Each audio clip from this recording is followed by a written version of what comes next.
Ketua, marilah saya bacakan piagam persetujuan.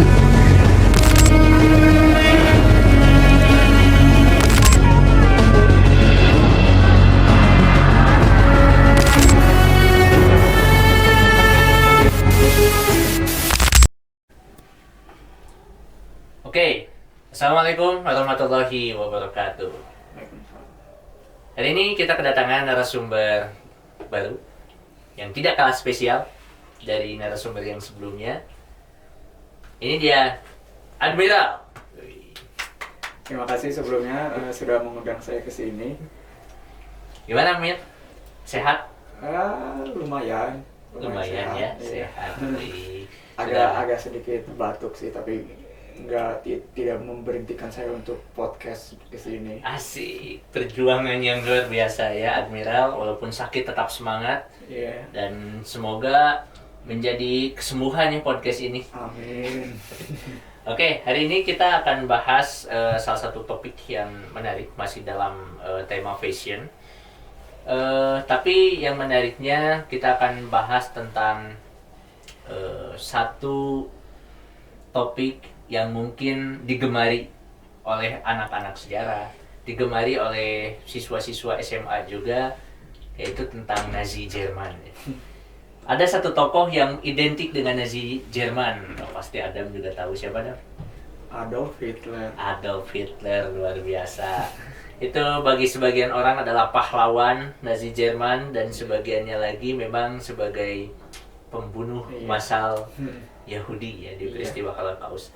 Ya mungkin banyak tentang Nazi Jerman itu kita berbicara tentang politiknya, kemudian juga bagaimana kekuatan militer mereka, pembantaian mereka di Perang Dunia Kedua dan sebagainya. Nah, hari ini kita akan mencoba satu topik yang berbeda, tidak ke arah politik, tapi ke arah lebih ke budaya populer. Salah satunya itu tentang fashionnya, penampilan, lebih kepada seragam dari Nazi itu sendiri. Siap, Dam? Siap. Mantap. Oke, untuk awalan mungkin ada satu pernyataan saya pernah baca di internet terkait seragam Nazi Jerman ini.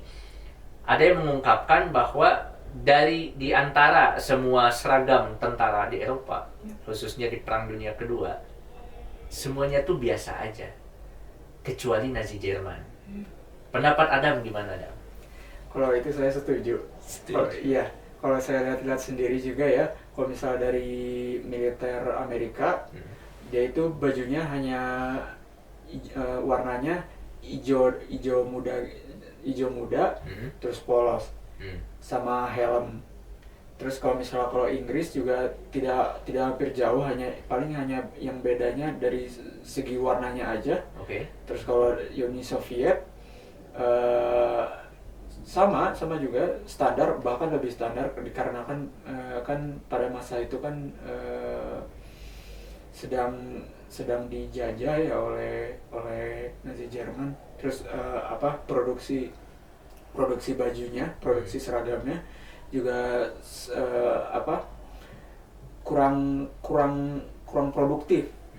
Jadi kalau yang saya baca ya, ini kurang tahu benar apa tidak, tapi katanya apabila ada anggota baru yang masuk ke pasukan merah, Red Army, terus bajunya itu tidak tersedia, jadi dia itu pakai baju yang ke tentara yang sudah meninggal. Itu saya kurang tahu ya, saya itu hanya membaca dari beberapa sumber saja, tidak tahu ya itu benar atau mungkin, karena yang hanya tahu kebenarannya hanya yang Maha Kuasa. Luar biasa ya tauhidnya. Lumayan kuat. Iya. Oke, memang jadi menarik dari Nazi Jerman itu ketika biasanya tentara itu lebih mengandalkan fungsional dibandingkan dengan seni, termasuk di dalam seragamnya.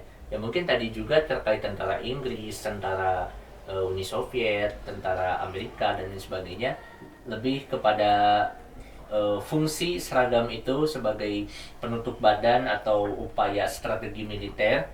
Tapi memang di Nazi Jerman itu keunikannya mereka juga seperti memperlihatkan seninya, kemudian gagah apa tidaknya dan lain sebagainya. Nah kalau boleh tahu Dan, kenapa pakaian Jerman ini berbeda dari tentara lainnya yang relatif biasa aja? Oke, jadi kenapa seragam Jerman itu lebih lebih elegan, lebih bagus, lebih beda daripada faksi-faksi yang lainnya? Betul. Dikarenakan jadi itu dari Hitler sendiri. Jadi dia itu kan sebelumnya bisa kita ketahui kalau misalnya dia itu kan bukan mantan, seorang seniman. Ya, Kapan tuh jadi senimannya? ketika sebelum dia masuk ke dunia politik, ketika dia masih kuliah di Austria kalau nggak salah. Ya karena lahirnya di Austria ya. Dia di Austria, terus tinggal juga masih dengan keluarganya di Austria. Tapi yang anehnya itu Hitler itu dia itu pro Jerman bukan pro Austria. Iya, itu yang anehnya itu. Jadi dia bukan pro negaranya sendiri tapi pro negara Jerman. Berarti ada pengaruh dari sosok Adolf Hitler sendiri, merupakan seorang seniman, hingga akhirnya ngaruh ke seragamnya. Ya, karena Hitler itu percaya kalau misalnya seni itu tuh bisa berpengaruh kepada moral, kepada dari segi Mental. ya mental. Jadi sama kebanggaan. Jadi itu juga nanti juga berpengaruh ke propaganda, yaitu menteri propaganda Nazi Jerman, yaitu Joseph Goebbels, yang dimana dia itu ini kalau saya kuatkan ya dari Joseph Goebbels ini. Jadi pakaian-pakaian ini mungkin tidak mewakili sepatah kata pun, namun mereka mewakili banyak hal bagi pemerintah dengan menggabungkan gaya dan intimidasi dari kita. Jadi kalau misalnya desain seragamnya itu bagus, desain seragamnya itu mengerikan, menakutkan untuk lawan, tapi yang bikin kita gagah, bikin kita bangga lah untuk memakainya, itu juga bisa jadi sebagai bahan propaganda. Oke. Buat gambaran nih, memangnya seragam Nazi Jerman itu bentuknya seperti apa?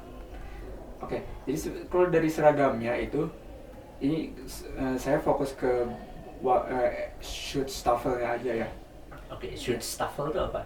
Jadi Schutzstaffel itu, mungkin teman-teman pernah mendengar apa itu Schutzstaffel, terus mungkin mengira kalau misalnya Schutzstaffel itu militer, tapi sebenarnya bukan. Schutzstaffel itu tuh sebenarnya paramiliter dan juga sebagai istilahnya itu bodyguard itu lah.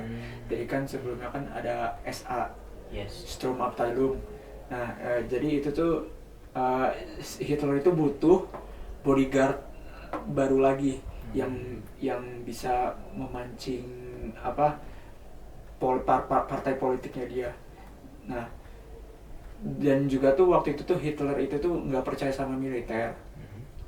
Jadi dia itu merekrut kepada orang-orang yang setia. Terus habis itu tuh orang yang setia itu tuh mempromosikan partainya dia untuk masuk ke partainya dia gitu. Terus habis itu jadi SS itu tuh bukan militer, tapi dia itu paramiliter yang kerjanya itu bodyguard. Jadi bodyguard itu apa bahasa Indonesianya? Penjaga, pengawal pribadi ya. Dan juga sebagai penjaga aula di gedung Reichstag. Berarti kita bisa pisahkan dulu antara SA dan SS ya. Jadi SA itu memang militer ya. SA itu juga sebenarnya paramiliter. Dia juga bodyguard. Tapi alasan kenapa SS itu dibentuk karena dia tuh butuh bodyguard tambahan. Ya tapi yang lebih garang gitu loh, kelihatan yang lebih serem, yang lebih kalau misalnya rival dari orang yang melihat tuh langsung takut gitu, enggak gitu. Nah itu. Oke. Dan keduanya ini seragamnya sama atau beda? Sebenarnya kalau dari segi seragam hampir mirip. Yang membedakannya itu paling di jas sama celananya aja. Bedanya gimana? Nah kalau SA itu Sturmabteilung itu kan bajunya seragamnya itu berawal dari kan karena ini saya ngejelasin sebelum Nazi berkembang ya. Jadi kan pas Perang Dunia I itu kan Jerman kalah. Terus itu kan kita kan tahu kalau misalnya Jerman itu punya kolonial di Afrika. Nah, jadi pada waktu itu tuh udah produksi banyak tuh baju yang buat yang di kolonial Afrika, di kolonial Jerman di Afrika yang warnanya itu coklat. Terus abis itu tuh karena nggak ada Jerman kalah, terus nggak tahu harus ngapain ini seragam-seragamnya. Terus abis itu pada masa sebelum ada NSDAP ya, kan ada kayak free kayak jadi dia tuh kayak ngajuin diri gitu buat jadi militer. Kayak bukan freelance apa ya namanya. Berarti bukan militer dia, tapi mengajukan diri untuk menjadi militer. Iya. Oke. Nah, kan kita tahu ya kalau misal Jerman itu kan militernya dikurangin jadi 100. Iya. Gara-gara kalah. Iya. Terus kan karena nggak ada yang mau, bukan nggak ada yang mau, ada yang mau tapi kadang tuh dipersulit karena pembatasan. Iya. Jadi freelance lah, bukan freelance lagi. Dia mengajukan diri sukarelawan. Iya, sukarelawan. Iya, itu. Sukarelawan untuk mengajukan jadi militer. Oke. Nah, terus habis itu tuh baju yang sisanya itu ternyata ada yang ngebeli. Tapi ada yang ngebeli, ada yang ngebeli, terus ada yang ngedistribusin, terus ada yang ngebeli lagi. Jadi chain effect gitu. Jadi ada yang ngebeli, terus yang ngebeli itu ngejual lagi ke orang-orang ke golongan orang-orang yang lebih banyak, terus ada yang ngebeli lagi, beli lagi. Nah, salah satunya itu NSDAP. Nah, kan itu kan dibuat tuh. Oke, sebentar. NSDAP itu apa? Nasionalis, itu bahasa Jerman sih. Nasionalis, sosialis, itu partai atau apa? Partai. Nah, itu bahasa Jermannya mah NSDAP. Yeah. Tapi kalau di ke Inggrisin mah Nazi. Okay. Ya. Terus abis itu tuh baju-bajunya itu tuh udah dibeli oleh partai mereka. Terus Hitler ngebuat bodyguard, yaitu SA yang tadi saya sampaikan. Terus kostumnya itu dari kostum baju yang dari Afrika itu, yang coklat. Coklat. Oke. Jadi dress code-nya itu coklat, dasinya itu coklat juga, cuma lebih tua. Terus ada armband, ada kayak yang apa sih ya kalau bahasa Inggrisnya? Kayak ikat. Iya, di tangan. Iya. Jadi warnanya merah. Jadi ikatan tangan itu warna merah, terus ada lingkaran kecil, lingkaran warna putih, terus di tengah-tengahnya swastika. Nah, kalau misalnya dilihat-lihat itu, jadi itu ada yang unik di armbandnya ini. Apa tuh? Kadang tuh ada yang garisnya 1, ada yang garisnya 2, ada yang garisnya 3. Jadi itu tuh makna dari setiap garisnya itu tuh sebagai peringkatnya dia selama jadi anggota bodyguard. Jadi ada kalau yang kosong mungkin itu hanya anggota biasanya saja. Terus ada yang pertama itu mungkin kayak kolonel. Lalu itu yang kedua itu letnan. Yang paling atasnya letnan itu apa? Atasnya letnan apa ya, Ki? Ya ada, kalau di Indonesia tuh kayak kapten, ya ada letnan, letkol, gitu mungkin ya. Ya mungkin ya. Pokoknya yang lebih tinggi lah daripada letnan. Nah, gitu. Terus kalau misalnya SS itu bedanya dari pakaian luarnya aja. Enggak pakaian. Oh, tunggu. Kan tadi udah dijelasinnya armband. Kalau SA itu armband, bajunya coklat, dasinya coklat, celananya juga coklat. Kalau misalnya sepatu bootnya boot hitam biasa. Nah, terus sama pakai topi cap. Nah, kalau misalnya SS itu bedanya dia pakai jas hitam gelap, pakai armband. Cuman armbandnya mah ini sekarang nggak kayak yang SA, jadi nggak ada peringkat-peringkatnya. Oke. Terus celana bagian bawahnya hitam, bootnya juga hitam. Terus ini yang paling unik dari SS. Soalnya jadi yang ngedesain seragam ini tuh namanya Carl D. Beach. Nah, tapi mungkin banyak orang-orang yang ngira kalau misalnya baju SS itu di desainnya sama Hugo Boss. Tapi bukan.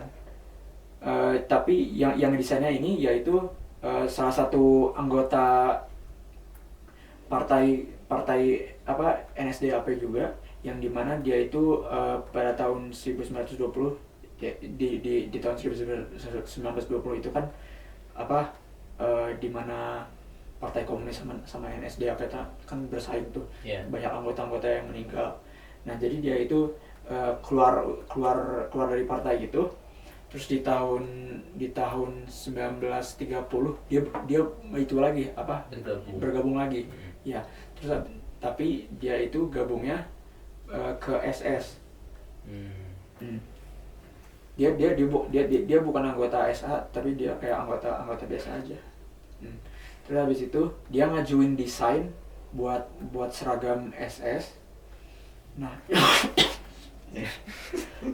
Gak ada minum ya ini panitia, aduh. Jadi SS dia mengajukan desainnya yang dibantu sama Walter Hack, yang dimana dia itu Walter Hack itu siapa? Walter Hack itu dia itu graphic designer yang ngebantu mewujudkan lah desainnya si Carl D. Beach ini. Oke, berarti di sini ada beberapa tokoh ya. Yang pertama tuh Carl itu anggota NSDAP dulunya. Terus keluar dulu, masuk lagi dan menjadi anggota SS dan pencetus ide ya. Iya. Pencetus ide seragam. Iya, desainernya lah. Oh, desainernya dibantu oleh Walter Hack. Iya. Dia yang ahli di desainnya. Jadi kok yang berbeda dari seragam SA itu, jadi SS itu tuh si desainernya tadi itu dia menggabungkan aspek-aspek sejarah dari Jerman yang masa lalu. Makasih. Ya, jadi menggabungkan aspek-aspek dari sejarah Jerman, dari zaman ada yang ngambil dari zaman Prusia, ada yang dari zaman Perang Dunia I. Contohnya itu kalau misalnya dari zaman Prusia itu yaitu dari sebutannya Totenkopf. Nah, jadi Totenkopf itu kalau misalnya pasti teman-teman juga sering lihat di mana pasti kalau orang-orang perwira Jerman pakai topi, perwira Jerman Nazi pakai topi tuh pasti ada tengkoraknya. Nah, itu tuh sebenarnya dari dia ngambil aspek dari zaman Prusia yang terinspirasi dari kavaleri yang bernama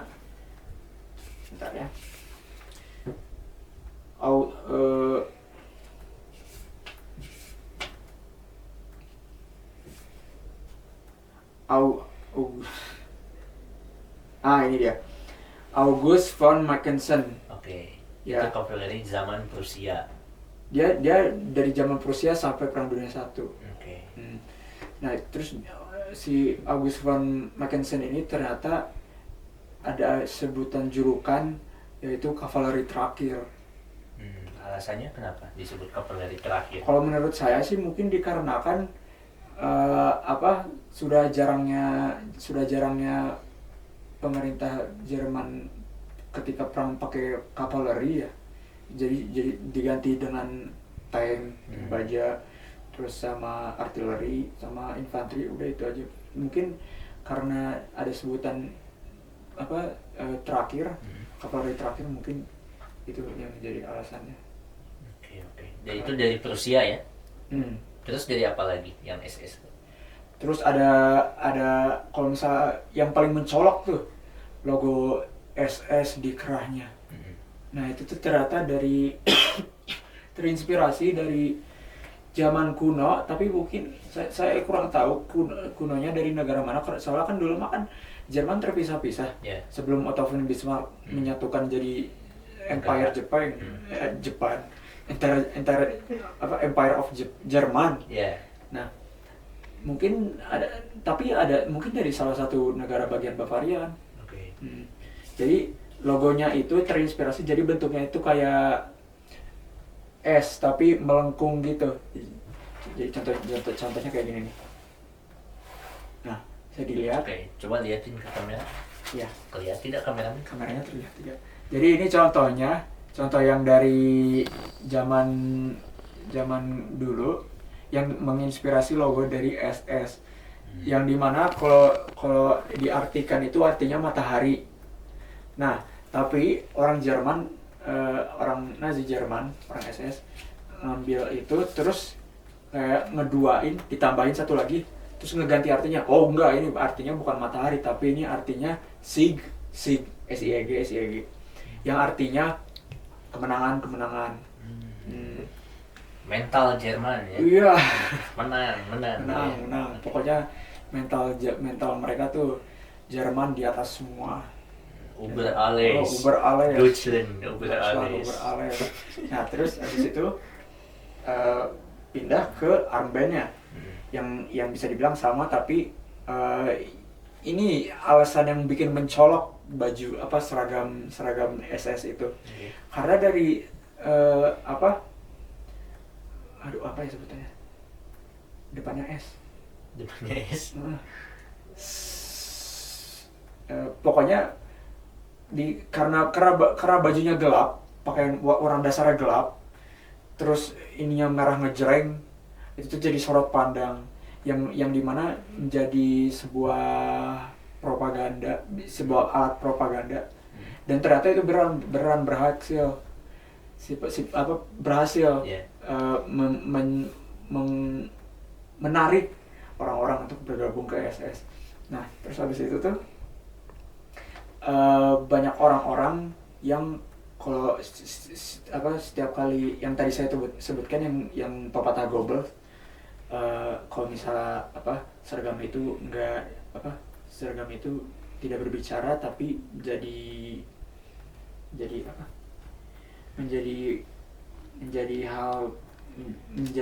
mewakili banyak hal bagi pemerintah dan menggabungkan gaya dan intimidasi. Nah itu tuh berfungsi dengan baik gitu loh. Jadi mereka tuh expect gitu loh. Oke, siap. Kalau terkait bajunya itu sendiri, karena banyak keunikan, dan tadi Anda menyebutkan bahwa ada salah persepsi dari masyarakat bahwa itu tuh bukan Hugo ya, bukan Hugo yang aslinya. Kalau Hugo itu sebetulnya apa? Sebenarnya Hugo itu awalnya sebelum Hugo Friedrich Boss itu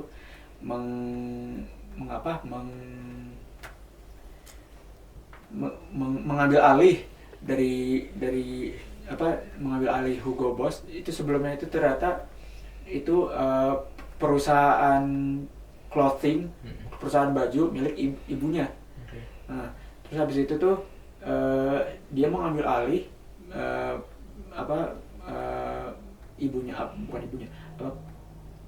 perusahaan ibunya.